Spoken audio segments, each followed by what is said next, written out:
On va résoudre ensemble un petit exercice d'investissement en méthode statique. Donc en bleu ici, on va trouver les données de notre projet qu'on va évaluer. Plus bas, je vous ai rajouté les formules.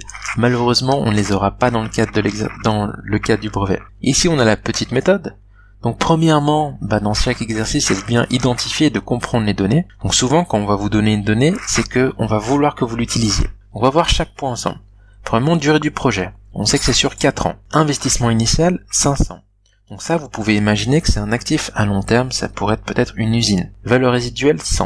Donc on va revendre cette usine après 4 ans pour une valeur de 100. On voit déjà que dans ce projet-là, on aura une perte sur la revente de cet actif. Le BFR, c'est un concept qui peut être un peu plus complexe à comprendre dans cette matière d'investissement. Imaginez-vous que vous allez investir en début d'année dans du stock pour 50. D'abord, vous devez acheter la marchandise pour ensuite la vendre. Donc vous avancez le cash de 50. Et puis après, la fin du projet, certainement que ce stock va être revendu. Donc les 50 que vous avez mis initialement dans ce projet, ils vont être revendus en fin de période pour ça. Enfin, ils vont être revendus pour un bénéfice.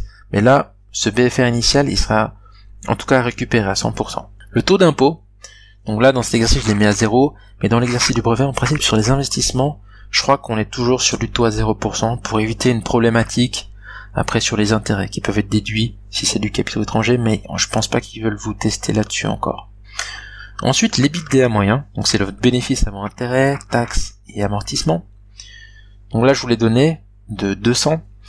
On pourra vous tester dans le brevet pour vous demander de le reconstruire. Donc c'est assez simple, on va vous donner un chiffre d'affaires, vous allez devoir déterminer quelles sont les charges variables, quelles sont les charges fixes, et vous allez retomber sur cet EBITDA.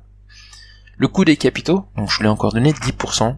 Ça, la bonne nouvelle, c'est que dans le cas de l'examen, on va toujours vous le donner. Vous n'êtes pas censé capable de le faire, mais on va pas vous demander de le reconstruire. C'est vraiment un domaine qui est très complexe.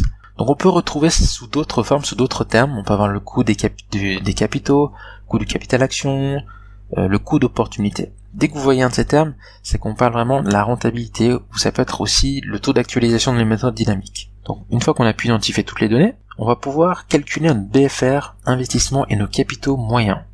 Donc souvenez-vous, donc quand on avait fait la présentation, on va revenir ici. C'est le bas de notre équation. On va revenir, donc ce qui nous donne. On va calculer le BFR moyen. Donc ça c'est facile, on avait 50 en début de période plus 50 divisé par 2.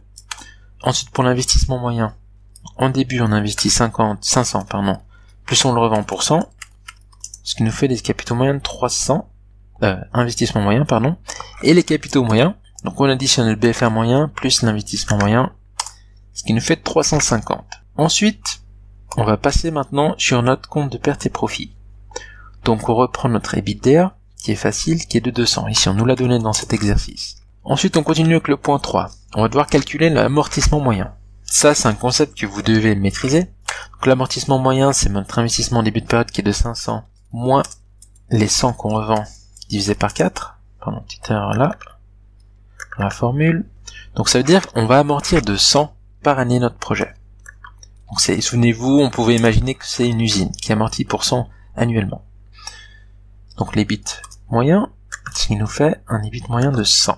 Quatrième point, on va maintenant calculer les intérêts sur les capitaux moyens. Donc les intérêts sur les capitaux moyens, on va dire qu'on a des capitaux de 350 rémunérés à 10%. Donc ici, je vais le refaire, 350 fois 10%, ce qui nous fait 35.